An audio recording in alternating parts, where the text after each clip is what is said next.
Le sujet d'aujourd'hui est important. Aussi, je vous prie de l'écouter jusqu'à la fin, ou du moins d'en lire le texte intégral. Vous trouverez toutes les informations dans la description. Sagesse et isolement. Je crois que je ne surprendrais personne si j'affirmais que nous vivons dans le siècle des déperditions de toutes les valeurs anciennes. Tout ce que nous avons connu, tout ce qui faisait les rapports humains, tout ce qui constituait la famille, se sont complètement évaporés. Évaporés au sens de partir en fumée, mais une évaporation qui tarit toute cette eau précieuse qui coulait le long de ce beau fleuve qui était la vie avec les autres. C'est là qu'intervient la sagesse de Lao Tzu, du Bouddha, de Confucius. Cette sagesse est une belle réponse au malaise et au mal-être de notre époque. C'est donc naturellement que beaucoup de personnes en Occident, où cette perte des valeurs est la plus flagrante, se tournent vers la sagesse ancienne de Lao Tzu, du Bouddha et de Confucius. Il me semble qu'ils commettent une erreur.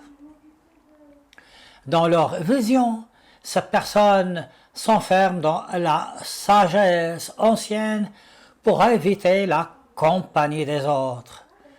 Les autres, voilà la source, pour elles, de tous les maux.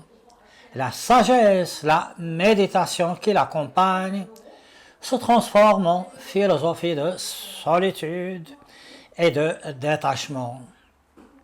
Beaucoup pensent que par leur isolement, ils participent à petite échelle au salut commun. C'est une pensée qui est loin d'être juste. En effet, si tout le monde s'isolait, on entre dans la société de la dépression collective. La somme de toutes les personnes sages qui s'isolent ne créera jamais une sagesse collective. Elle créera, au contraire, une sorte de schizophrénie générale.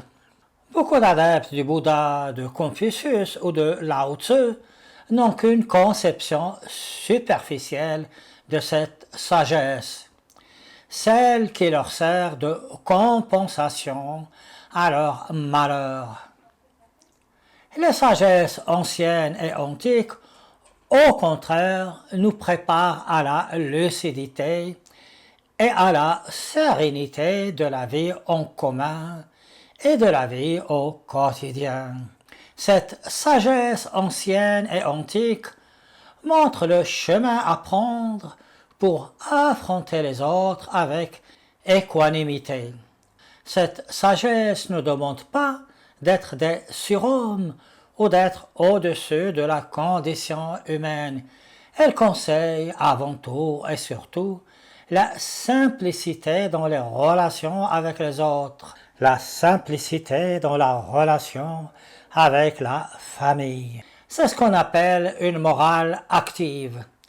Morale active parce qu'elle place l'humain au sein de la société. Active parce qu'elle prépare aux interactions avec les autres qu'impose forcément la vie en commun. S'isoler est une démarche personnelle, mais qui peut se transformer et se métamorphoser en l'isolement de l'égoïsme. Affronter la vie, affronter les autres avec l'aide des sages, dans un premier temps, et par soi-même, dans un second temps, voilà, me semble-t-il, ce que nous devrions entreprendre. Si vous appréciez cette vision de la sagesse, et uniquement dans ce cas, je vous invite à vous procurer mon livre Lao Tzu Tao Te Ching, dans ma collection L'essentiel pour les flemmards. Avant d'acheter ce livre, je vous prie de noter les éléments suivants. Il n'est nullement question de méditation, pas plus qu'il n'est question de laver ou de purifier votre âme par un voyage aux confins de l'Asie pour rencontrer je ne sais quel moine tibétain. Ce genre d'ouvrage rapporte beaucoup d'argent en exploitant la détresse des autres. Cette démarche ne sera jamais la mienne. Je vous remercie pour votre patience et pour votre écoute. C'était Abdesalam Boujedraoui. À bientôt dans une autre chronique. D'ici là, portez-vous bien.